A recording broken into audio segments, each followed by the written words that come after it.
Hello, I am Melody Joy, and I'm an electronic pop artist, producer, and performer. I always knew I wanted to do this. I just didn't know when I should start or how I should start. And, you know, I knew ever since I think I listened to the Spice Girls, I envisioned myself as one of the Spice Girls. When I was at school, we were at recess, I envisioned I was a Spice Girl, like walking to my performances. It's funny. Britney Spears, Christina, NSYNC, they inspired me. You know, as I got older, I just grew into this musical, cultural, loving teenager. But, you know, I was always very happy. But what a lot of people don't know about me is that I suffered severely as a child. When I was about like 9 and 10, I suffered severely with depression, anxiety, obsessive compulsive disorder, and eating disorders. So I was like hospitalized probably throughout my entire year when I was like in 4th grade and 5th grade. I struggled with it probably up until I was in high school, and that's sort of when it stopped, which is weird because most people develop that stuff when they are in high school. But I started to find myself and what I wanted to do, and I kept battling it. I seemed like the happiest person in the world, and I think I was, but in a way I was trying to fight whatever was going on with me. And sometimes I forget how far like I've come, and I forget, you know, I'm like I'm free now, and I embrace that. And that's why I dress like this. It's like my freedom outfits. But yeah, I remember one day I was probably 17, and I found an old mixing program in the basement. My dad had found it, and it was for I was trying to make a mix for a song that I was dancing to in the talent show. I was more of a dancer. I was on dance team, hip hop, dancing throughout my entire high school career. I loved to sing and I loved to write, but I didn't really have an outlet. You know, I didn't do any shows. So at 17 I found this program. I started to make like really crappy mashups and techno remixes, and my friends were like, "Yeah, okay, it's good." But you know, I was inspired by Girl Talk, and I was making like these mashups and remixes, and I kept wanting to do it no matter how bad I sucked. So I continued to do it, and I branched out, and I started to record myself. Probably back in like 2008, I started to record my voice on, and it sounded really crappy at first. It sounded like a B grade.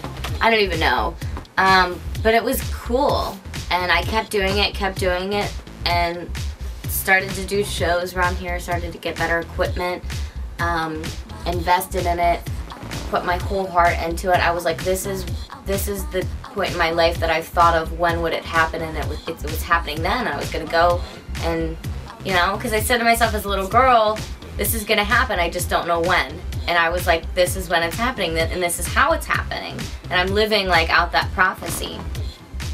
So I went with it, and I said, you know, why am I thinking I'm gonna go to school to broadcasting, or, you know, acting or psychology, when this was the first ever thought in my head of what I wanted to do. And it's working out, and I'm happy. And, you know, if the world ended, I would die a happy person, a happy, fulfilled person.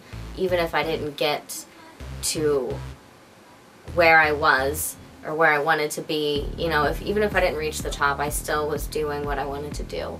And I'm not going to die wondering what would have happened if I did that. And I think that that's probably the bravest and best decision I've ever made in my life. And all of my past pain and childhoodness, that's not a word, childhoodness, has really brought me to where I am today. And I hold on to that, and I use it as sort of a way to reach out to people, especially when it comes to like being bullied and suffering from depression and suicide and anxiety and just worrying and stuff like that. And I reach out to a lot of people that way, just because I know where they've been, and I think that's what I want to do with my music, and continue to pursue this electronic movement with lights and happiness and happy beats and edgy raps and vocals. And I describe myself as like sort of a like dead mouse, but I sing and I write and I record myself. So I produce and sing and rap and do crazy stuff on stage, and I have a lot of fun doing it. So that's pretty much where I'm at in my life right now, is continuing with this journey. I think for me the most crazy tragic story of my life is probably just, I mean, it's not even a story, it's more like a life, living the life of, would probably just be when I was a little girl, and how really out of nowhere I started to develop this crazy depression and anxiety and obsessive compulsive disorder and eating disorder. It was really weird. I think it was a mechanism for me to control, I think, my life, or control growing up, or being afraid to grow up or something like that. But it's something that I get scared, like, what if I was chosen to, you know, have a specific disease or a depression? What if I was chosen? What if I had no control over it? But it was just learning that, no, it's just something that you go through and you can combat, and that you don't have to have. And it was my whole life, really most of my life, most of my childhood was secretly in the back of my mind suffering with this and trying to stay normal. And I always appear to be more happy and optimistic and positive than most, and perhaps in a way I am, but it was because I came from such a dark place. And I think, oh, Melody Joy, you know, she's full of joy and light. Cheers. And and I am. But that's because I did come from such a dark place. It was like, you think of Samara from The Ring, like coming out of this well and turning into a Powerpuff Girl, and that's sort of like how it was for me. And I spent 4 times in the hospital, and I think that those were the craziest. I was such a little girl. I was so stuck in my ways. I had to leave my parents, I had to leave school and stay in this hospital, and it was like me finding myself while I was in this hospital getting treatment. And I started to find myself, I think, away from my parents and away from my disease in this hospital.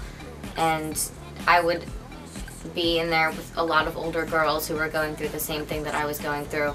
And I remember bringing a lot of joy to people's lives, even while I was in there, making them laugh and singing and dancing. And I would sit there during downtime, and I would rap Dr. Dre on my headphones, and to all these people. I was in my own world, and I think I was just able to bring a different light to people, like a more like, be yourself and not be afraid to embarrass yourself, or burp and fart around people, or just admit the truth, the raw truth, that you're damaged or you have these flaws, because I think that's just real. And I had this ability to be real with everybody.